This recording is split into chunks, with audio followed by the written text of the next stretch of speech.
नमस्कार दोस्तों। प्रस्तुत है डॉक्टर सुश्री शरद सिंह जी के द्वारा लिखी कहानी भरोसा। ये प्रिया है अक्की और प्रिया ये है मेरी धर्मपत्नी। अजय ने प्रिया से अपनी पत्नी अखिला का परिचय कराया। नमस्ते। प्रिया ने दोनों हाथ जोड़कर अभिवादन किया। नमस्ते, बैठिए ना, अखिला ने प्रिया का स्वागत करते हुए कहा। यद्यपि अखिला के मन में अजय के लिए शब्द चुप गए। भला ये कौन सा तरीका है?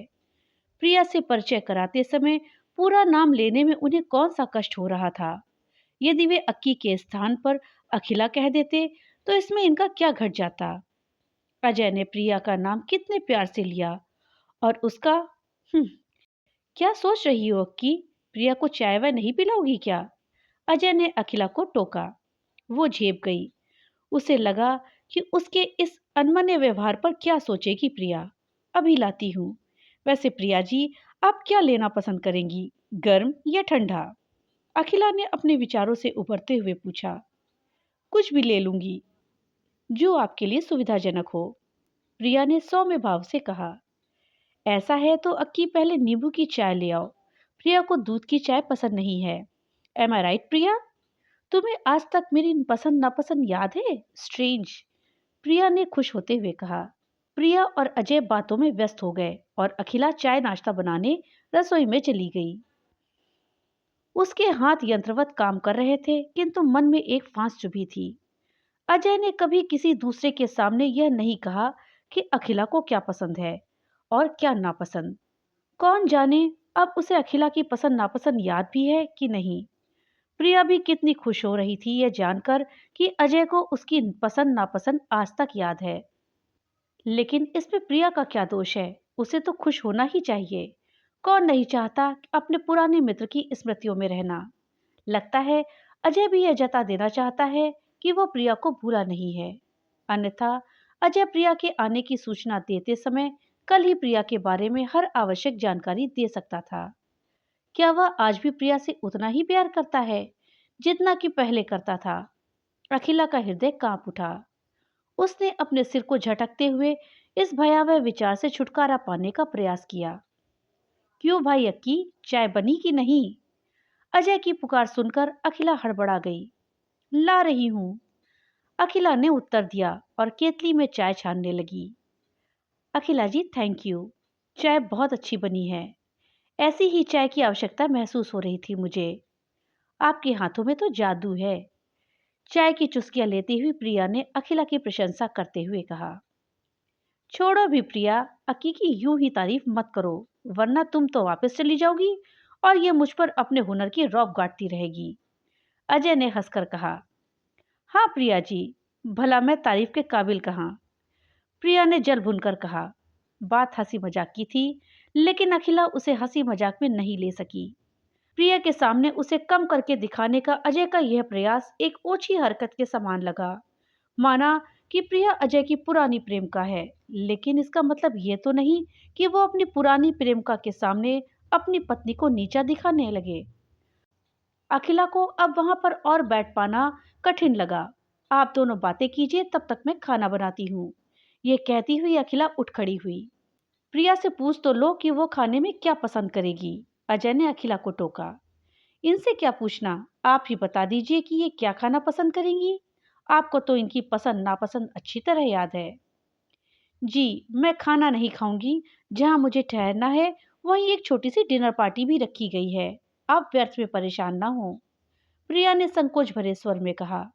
डिनर में तो अभी बहुत देर है, तब तक आप क्या भूखी रहेंगी? कुछ ना कुछ तो खाना ही पड़ेगा। अच्छा, पनीर पकौड़े कैसे रहेंगे? अब तक अखिला को भी अपने गलत व्यवहार का आभास हो गया था। उसने अपनी अभद्रता पर पर्दा डालते हुए प्रिया से पूछा। पनीर पकौड़े बहुत बढ़िया रहेंगे, मुझे तो बेहद पसंद है। अखिला रसोई घर में आकर पनीर पकौड़े बनाने में जुट गई। साथ ही उन बातों को याद करने लगी जो अजय ने उसे रानीखेत में बताई थी। विवाह के बाद अजय और अखिला हनीमून पर रानीखेत गए थे। वहीं अजय ने एक दिन अपने गुजरी जिंदगी के पन्ने पलटते हुए उसे बताया कि वो अपने साथ पढ़ने वाली एक लड़की प्रिया से प्यार करता था। वह उससे शादी करना चाहता था, लेकिन उसके माता पिता को वो नापसंद थी। कारण सिर्फ इतना था कि वो विजातीय थी। अजय ने अपने माता पिता को मनाने का बहुत प्रयास किया। उसने तो यहाँ तक धमकी दे डाली कि यदि उसे विवाह करने की अनुमति नहीं दी गई तो वो घर छोड़कर चला जाएगा और अपने माता पिता से सदा के लिए नाता तोड़ लेगा। स्थिति की गंभीरता को देखते हुए प्रिया ने ही अजय को समझाया कि उसका यह कदम उचित नहीं है। माता पिता को दुख देखकर वो खुश नहीं रह सकता। साथ ही वह भी जीवन भर स्वयं को अपराधी महसूस करती रहेगी। प्रिया ने स्पष्ट शब्दों में जता दिया कि जिस प्रकार उसके अपने माता-पिता उसके लिए आदरणीय हैं, उसी प्रकार अजय के माता-पिता भी उसके लिए सम्मानीय हैं। वह उनके दुख की नींव पर अपने सुख का महल खड़ा करने की कल्पना भी नहीं कर सकती है। अजय को पहले तो उसकी बातें बहुत बुरी लगी, लेकिन फिर उसकी बातों की गहराई समझ में आते ही उसने प्रिया से कहा कि ठीक है, वो ऐसा नहीं करेगा। बस उस दिन से दोनों के रास्ते अलग-अलग हो गए। अजय ने प्रिया से नाता तोड़ लिया, किंतु वह उसे भूल नहीं सका। विवाह के बाद कई माह तक अजय के होठों पर प्रिया का नाम आता रहा। अखिला अपने पति के मुख से पराई औरत का नाम सुनकर भी यह सोचकर चुप रह जाती कि वियोग का यह गांव धीरे धीरे भर जाएगा और एक दिन अजय को सिर्फ अखिला का नाम याद रह जाएगा। हुआ भी यही। अजय का मन धीरे धीरे अखिला में ही रमता चला गया। ईशा और ईशान के जन्म लेने के बाद तो अजय प्रिया का नाम ही भूल बैठा था, किंतु यह सच नहीं था। अजय के अंतर मन में प्रिया के प्रति लगाव आज भी यथावत था। इस सच्चाई का एहसास अखिला को कल उस समय हुआ जब अजय ने चहकते हुए स्वर में सूचना दी थी कि प्रिया आने वाली है। उसी क्षण से अखिला के मन में झंझावत उमड़ने लगा था। प्रिया अजय के जीवन में दोबारा क्यों आ रही है? क्या जरूरत है उसे अजय से मिलने की? यदि वह इस शहर में अपने कार्यालय के काम से आ रही है तो अपना काम करे और चली जाए। अजय से मिलकर पुरानी यादें ताजा क्यों करना चाहती है? क्या वह अजय को उससे छीन लेना चाहती है? नहीं नहीं, ऐसा नहीं हो सकता। अगर प्रिया अजय को पाना चाहती तो वह उसे पहले ही क्यों छोड़ती?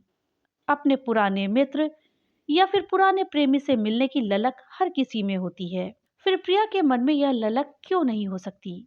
न जाने कितने प्रश्न और उत्तर अखिला के मन मस्तिष्क में आते जाते रहे।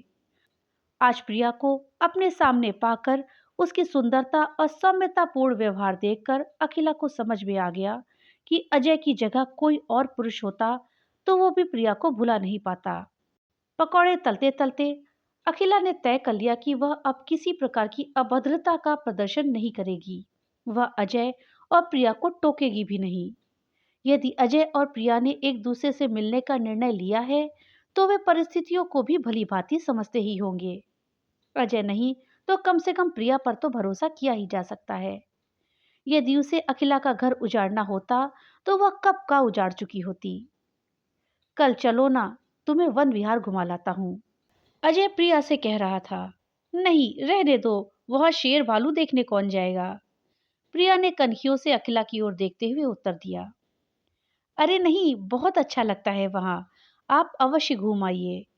पकौड़े की प्लेट मेज पर रखते हुए अखिला ने कहा। एक बार अजय ने उसे बताया था कि प्रिया को वन और वन्य प्राणियों से लगाव है। स्पष्ट था कि वह अखिला के कारण वन विहार जाने से मना कर रही थी। ठीक है, मैं एक शर्त पे जाऊंगी कि आप भी मेरे साथ चलेंगी, प्रिया ने कहा। मैं खुशी से आपकी शर्त मान लेती, लेकिन ईशा और ईशान की परीक्षाएं चल रही हैं आजकल, सो मेरा जाना संभव नहीं है। लेकिन आप दोनों जरूर हो आइए, अखिला ने सहज स्वर में आग्रह किया। प्रिया उसके इस आग्रह पर चौंकी। संभवतः अजय भी चकित हुआ, किंतु अखिला के चेहरे पर छाई सहज मुस्कान को देखकर दोनों आश्वस्त हो गए। लगभग 4 दिन प्रिया उस शहर में ठहरी। अजय प्रिया की आवभगत में ही लगा रहा। वे दोनों वन विहार गए, सिनेमा देखने गए, रेस्टोरेंट में खाना खाने गए। प्रिया का साथ पाकर अजय तो मानो समय का बंधन ही भूल बैठा। तीसरे दिन की बात है। अजय ने शहर के सबसे प्रसिद्ध रेस्टोरेंट में प्रिया को रात्रि भोजन कराने का निश्चय किया। उसने अखिला से भी आग्रह किया, किंतु अखिला अपने पूर्व निश्चय पर अडिग रही। उसने ईशा और ईशान की परीक्षाओं का बहाना करके खाने पर जाने से मना कर दिया। अजय प्रिया के साथ डिनर पर गया। रात्रि 12 बजने को आए, लेकिन अजय घर वापस नहीं आया। अखिला का विश्वास डगमगाने लगा। वो अपने मन से यह पूछने को विवश हो गई कि वह अजय और प्रिया को छूट देकर कहीं आग से तो नहीं खेल रही। इस पर उसके मन ने उत्तर देकर शांत कर दिया कि अगर आग लगनी होगी तो उसकी सहमति अथवा असहमति से कोई फर्क नहीं पड़ेगा। घड़ी का काटा जैसे जैसे आगे खिसकता गया, वैसे वैसे अखिला का अंतर्द्वंद बढ़ता गया। रात के लगभग 2 बजे अजय घर लौटा। अखिला ने कोई प्रश्न नहीं किया, किंतु अजय ने खुद ही बताया कि रेस्टोरेंट से लौटते समय उसकी कार खराब हो गई थी, जिसे ठीक करवाने में इतनी देर हो गई। एक बार तो अखिला के मन की शंकाओं ने सिर उठाने का प्रयास किया, किंतु उसके विश्वास ने शंकाओं को निर्ममता पूर्वक दबा दिया। कभी कभी किसी को खो देने का भय आर या पार की लड़ाई ठान बैठता है। कुछ ऐसी ही लड़ाई अखिला के अंतर मन में भी लड़ रही थी। ऐसा नहीं है कि अखिला का नारी मन प्रिया से भयभीत ना हुआ हो। दूसरी शाम को प्रिया जब गुलाबी रंग की साड़ी पहनकर आई तो उसके सौंदर्य के सामने अखिला को अपना रूप रंग बुझा बुझा सा लगा। प्रिया अविवाहिता जीवन जी रही थी। उसने अजय को खोने के बाद किसी और को नहीं अपनाया। अपने अकेलेपन से भरे जीवन में उसे अपनी देह दृष्टि को सजाने संवारने का भरपूर समय मिल जाता था। वह नौकरी पेशा भी है, इसलिए सज संवर कर चुस्त दुरुस्त रहना उसके लिए जरूरी भी है। इन सब के विपरीत अखिला आम भारतीय गृहिणी की भांति पति और 2 बच्चों के सार संभाल में ही उलझी रहती। प्रिया की पतली कमर को देखकर उसे अपनी कमर के बढ़ चुके घेर का पश्चाताप हुआ। उसका मन यह मानने को कदापि तैयार नहीं हुआ कि उसकी स्थूल कमर के लिए उसके बच्चे जिम्मेदार हैं। जितना समय प्रिया अपने दफ्तर के कामकाज में देती है, उससे 1/4 समय भी यदि अखिला अपनी देह को व्यवस्थित रखने में दे पाई होती, तो आज उसे अपनी देह के बेडौल होने की लज्जा का अनुभव नहीं करना पड़ता। अखिला में यही तो एक खूबी है कि वह अपनी कमियों को न केवल समझ जाती है, अपितु उनकी कमियों को स्वीकार करने में हिचकिचाती भी नहीं। उसने तय किया कि अगर प्रिया के जाने के बाद उसका पारिवारिक जीवन ठीक ठाक रहा, तो वह अपने ऊपर ध्यान देना शुरू कर देगी। अभी भी वो प्रिया जैसी सुघड़ डेढ़ दृष्टि पा सकती है। प्रिया के आने से अखिला को इस बात का भी एहसास हुआ कि अब वह अजय की पत्नी मात्र बनकर रह गई है। अब उसमें अजय की प्रेयसी वाली बात नहीं रही, जैसा कि ईशा के जन्म के पहले तक थी। ईशा के जन्म से पहले अखिला स्वयं को अजय की पत्नी नहीं, प्रेयसी भी मानती थी और उसी प्रकार अजय की भावना का ध्यान रखती थी।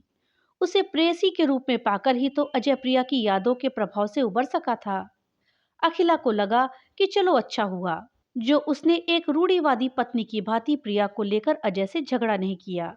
प्रिया तो 4 दिन के लिए आई है, 4 दिन बाद चली भी जाएगी, लेकिन उसे लेकर झगड़ने से उत्पन्न होने वाली कटुता जीवन भर अखिला और अजय के बीच कांटे की भांति चुभती रहेगी।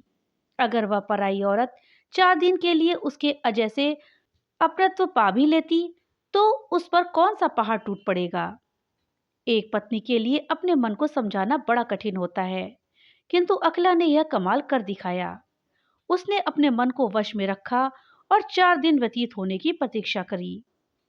चौथे दिन दोपहर को अजय ने बताया कि प्रिया शाम 7 बजे की गाड़ी से जाने वाली है। चूंकि 6 बजे तक उसकी मीटिंग चलनी थी, अतः उसे मीटिंग स्थल से सीधे रेलवे स्टेशन पर जाना पड़ेगा। अजय ने यह भी बताया कि प्रिया ने जाने से पहले अखिला से मिलने की तीव्र इच्छा जाहिर की है, अतः उसे प्रिया से मिलने चलना होगा। अखिला को भी लगा कि उसे प्रिया को विदा करने जाना चाहिए।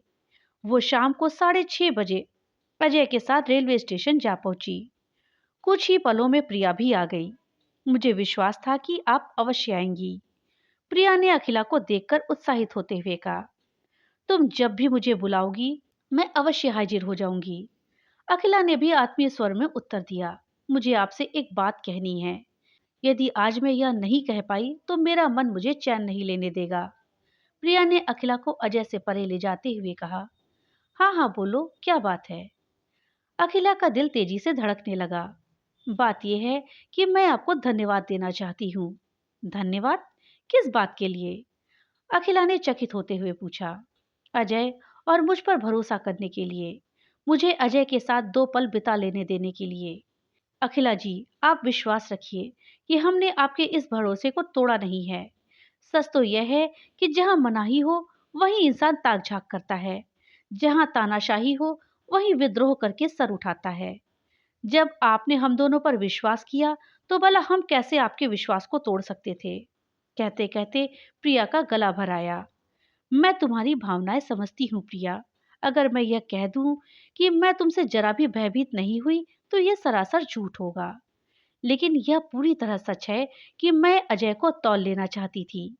मैं यह प्रमाणित हो जाने देना चाहती थी कि अगर अजय अपनत्व की सच्ची परिभाषा जानते हैं, तो वह तुम्हारे और मेरे दोनों के साथ न्याय करेंगे। वरना तुम ही नहीं, कोई भी प्रिया उसे मुझसे छीनकर ले जा सकती है। मैं कहां कहां उसके पीछे भागूंगी।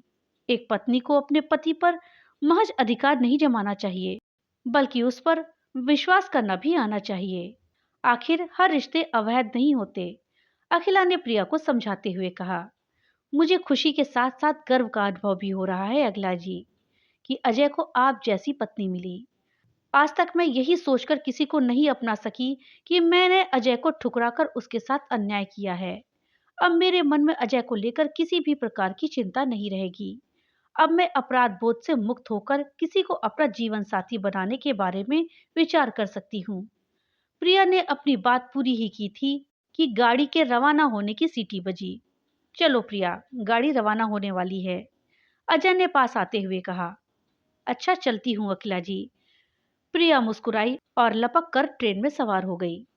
उसके चढ़ते ही गाड़ी चल पड़ी। जैसे ही कोई मिले, जरूर बताना, अखिला ने प्रिया को आवाज देते हुए कहा।